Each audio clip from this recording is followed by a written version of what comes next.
વિદ્યાર્થી મિત્રો, ધોરણ 10 એ જાહેર પરીક્ષાનો વર્ષ છે અને આ જાહેર પરીક્ષાના વર્ષમાં ગણિત એક અગત્યનો વિષય છે અને એ ગણિતમાં સૌથી પહેલું પ્રકરણ આપણું છે વાસ્તવિક સંખ્યાઓ. એ વાસ્તવિક સંખ્યાઓ પણ સામાન્ય વિદ્યાર્થીને ખૂબ જ અઘરું પડે છે, સમજવામાં પણ ખૂબ અઘરું પડે છે અને એના જે પ્રશ્નો હોય છે એ પ્રશ્નો સોલ્વ કરવામાં, એ પ્રશ્નોનો ઉકેલ મેળવવા પણ થોડાક અઘરા પડતા હોય છે. હવે આ પ્રથમ પ્રકરણની જ્યારે વાત કરીએ છીએ ત્યારે આપણે જાણીએ છીએ કે આપણે ધોરણ 9માં વાસ્તવિક સંખ્યાઓ અને સમય સંખ્યાઓ, અસમય સંખ્યાઓ વિશે આપણે ભણી ગયા. હવે ત્યાંથી થોડાક આપણે આગળ વધીએ છીએ. અહીં પહેલી જે બાબત આવે છે એ યુક્લિડની ભાગ પ્રવિધિ. યુક્લિડની ભાગ પ્રવિધિ, આ નામ જ એવું લાગે છે કે ભાઈ આ કયું નામ છે, શું છે?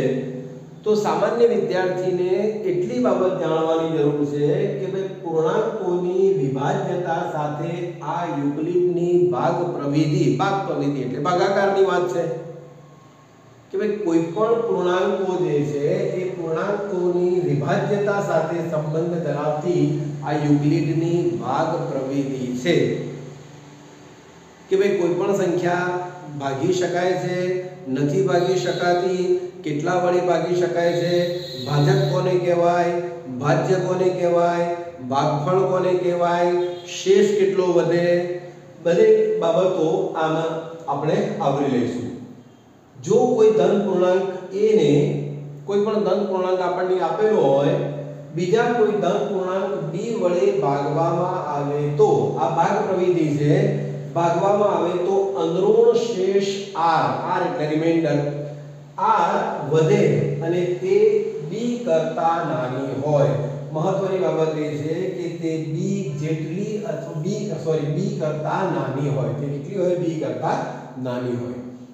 હવે એને આપણે સાંકેતિક રૂપમાં દર્શાવવું હોય તો આપણે દર્શાવી શકીએ કે ભાઈ આ a એક કોઈ ધન પૂર્ણાંક છે, આ b પણ એક ધન પૂર્ણાંક છે.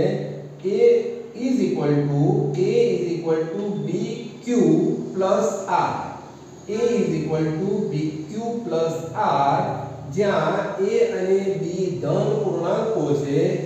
q એટલે ભાગફળ છે, પોર્શન. q જે છે એ અનૂર્ણ છે અને આ r જે આપેલો છે જેને કહેવામાં આવે છે રિમાઇન્ડર અથવા એને કહેવામાં આવે છે આપણે સાદી ભાષામાં શેષ. હવે શેષ કેટલો હોય? એ શેષ 0 અથવા તેના કરતા વધારે, 0 અથવા તેના કરતા વધારે અને b કરતા ઓછો. શેષ કેવો હોય? 0 less than or equal to r less than b. એનો અર્થ એમ થાય કે આ શેષ જે છે એ શેષ 0 અથવા તેના કરતા વધારે, પરંતુ b જે આપણે b આપેલો છે જેના વડે આપણે ભાગાકાર કરીએ છીએ એનાથી ઓછો. હવે આ બાબતો આપણે સમજવી હોય તો આપણે સમજી શકીએ કે ભાઈ ધારો કે હું એક ઉદાહરણ લઉં છું કે ભાઈ 65 divided by 3.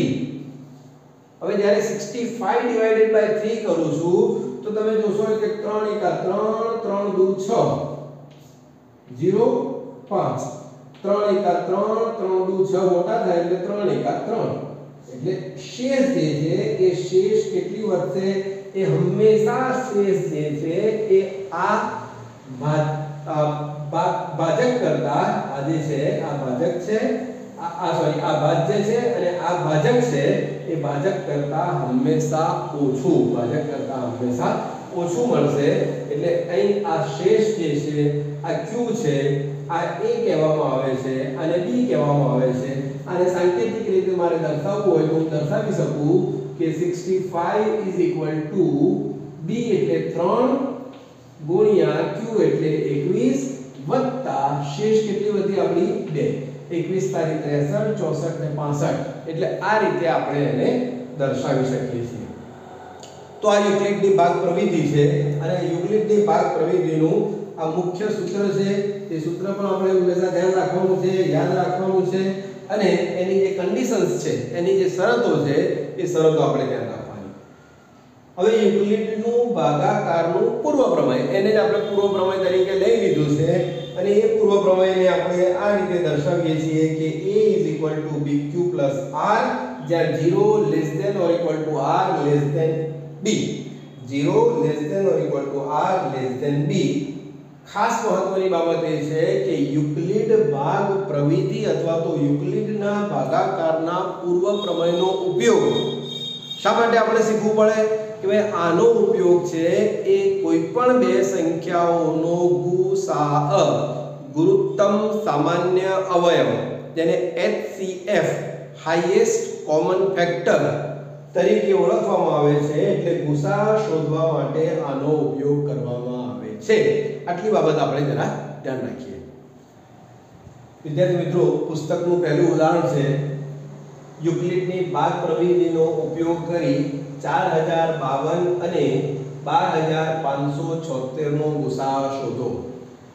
જ્યારે આ પ્રકારનો પ્રશ્ન હોય એટલે સૌથી પહેલા આપણે ઉકેલમાં સૌથી પહેલો મુદ્દો આપણે એમ લખવાનો છે કે ભાઈ કઈ સંખ્યા મોટી છે, તો 12576 ગ્રેટર ધેન 4052.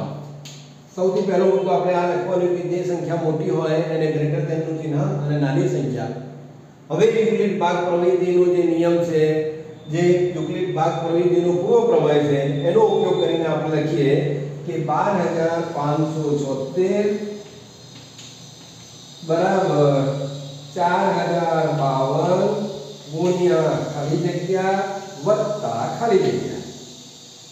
હવે આ 4000 ગણી લો, તમે અંદાજિત 4000 ગણી લો એટલે 4 તારી 12 એટલે 12000 એટલે 3 વડે ગુણાકાર કરશો તમે તો કંઈક શેષ વધશે. તો હું આ બાબતે અગાઉથી મેં લખી લીધું છે કે મેં 3 વડે ગુણાકાર કરું છું તો શેષ કેટલી વધે છે મારી 420. હવે આ 4052 ને હું આગળ લઈ જાઉં તો આ 4052 ને હું આગળ લઈ જાઉં અને આ જે 420 છે એ 420 ને મારે આ રીતે b તરીકે લેવાનો છે ગુણ્યા ખાલી જગ્યા વત્તા શેષ. ફરીથી આ 420 છે, 420 ને 10 વડે ગુણાકાર કરો તો 4200 થઈ જાય, પણ આ 4052 છે માટે 9 વડે ગુણાકાર કરવો પડશે. તો 9 વડે એને ગુણાકાર કરું અને જે વધશે એ શેષ કેટલી વધે છે, 272 શેષ વધે છે. ફરીથી આ 420 ક્યાં જશે, a તરીકે જશે, તો 420 ને હું a તરીકે લઉં છું અને b તરીકે લઉં છું 272. 272 ગુણ્યા ખાલી જગ્યા વત્તા r એટલે શેષ. હવે 272 તો 272 ગુણ્યા a, 272 અને 420 માંથી આટલા બાદ કરીએ એટલે કેટલા રહે 148.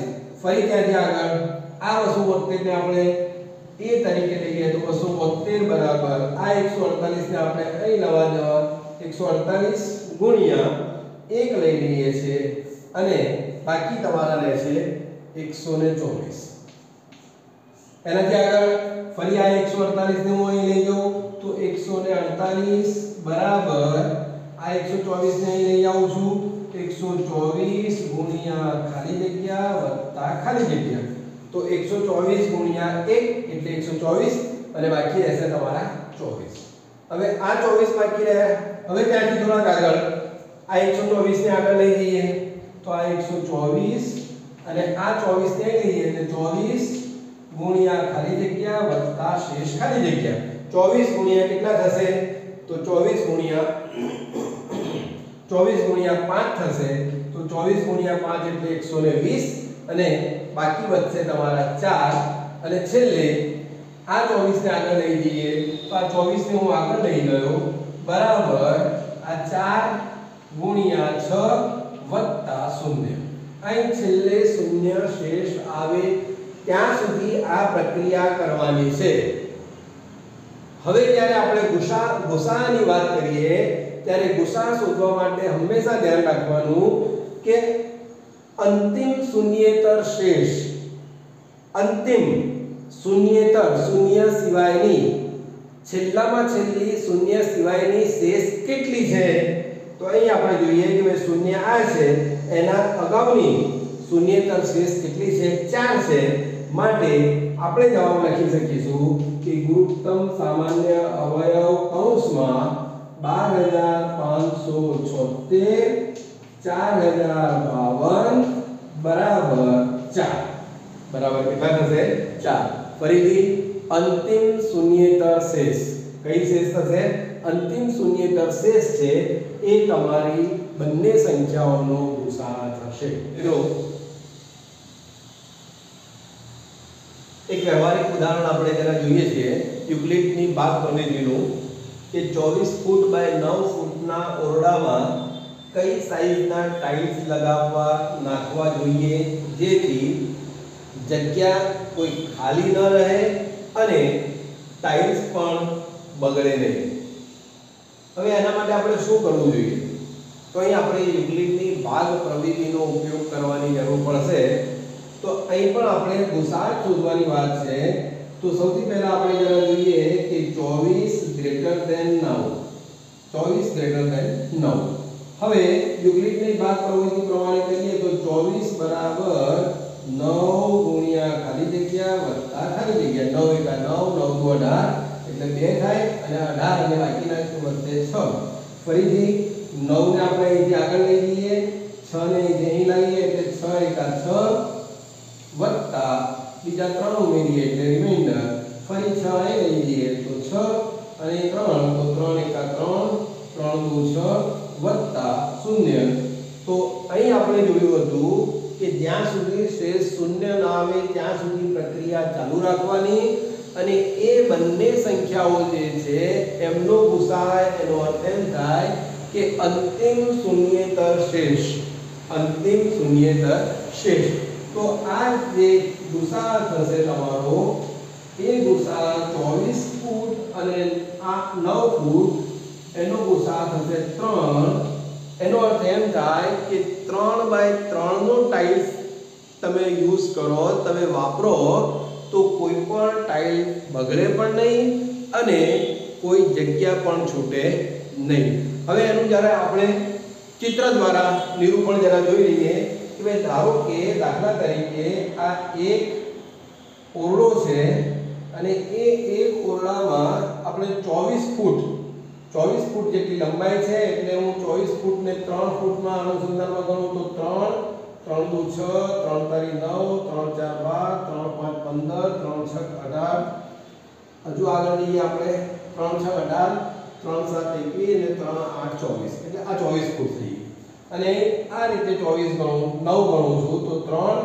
3 દુ 6 અને 3 તારી 9 જરા ધ્યાન રાખજો તો આ એક ઓરડો છે 24 ફૂટ બાય 9 ફૂટનો 24 ફૂટ બાય 9 ફૂટનો હવે સૌથી પહેલા 24 ફૂટ બાય 9 ફૂટ આ 24 ફૂટ છે અને આ 9 ફૂટ છે તો સૌથી પહેલા હું શું કરી શકું કે મારી પાસે 9 ફૂટનો અથવા તો 9 ફૂટ જગ્યા છે તો 9 ફૂટના બે ટાઇલ્સ હું ધારો કે લગાવું જરા ધ્યાન રાખજો 9 ફૂટના એટલે જેની મેક્સિમમ સાઈઝ એટલે કે ભાઈ એની પહોળાઈ 9 ફૂટ છે અને જો એ ચોરસ ટાઇલ્સ મારે લગાવવો હોય તો લંબાઈ પણ 9 લઉં તો 9 અને બીજા 9 9 દુ 18 એટલે અહીં તમે જુઓ કે ભાઈ આ એક ટાઇલ્સ આ 9/9 નો અને બીજો ટાઇલ્સ પણ 3 3 6 અને 3 9/9 નો બે ટાઇલ્સ લગાવું તો મારી પાસે આ જગ્યા બાકી રહેશે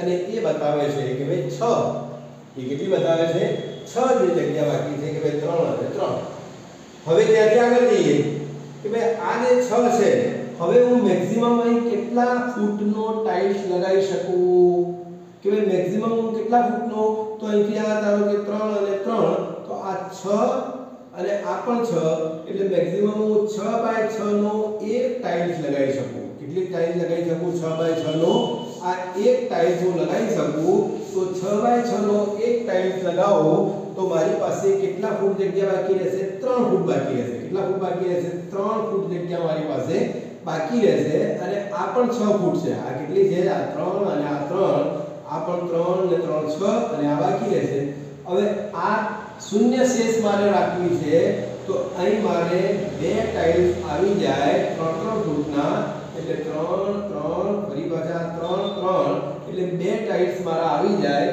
તો આપણે એમ કહી શકીએ કે હવે કોઈ જગ્યા બાકી રહેતી નથી, હવે કોઈ શેષ બાકી રહેતી નથી. તો આપણો જે ગુસાઅ છે 3 છે, એનો અર્થ એમ થાય કે 9 ફૂટના ટાઇલ્સ પણ ચાલે એવા નથી, કારણ કે એમાં શેષ બચે છે. 6 ફૂટના પણ ટાઇલ્સ ચાલે એવા નથી, કારણ કે એમાં પણ શેષ બચે છે.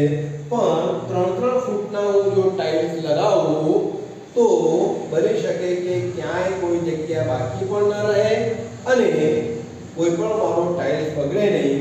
એટલે આને આ રીતે આપણે જતા દોરી દઈએ તો ખ્યાલ આવી જાય કે 3 ફૂટના આ પ્રકારના આપણે ટાઇલ્સ લગાવી શકીએ.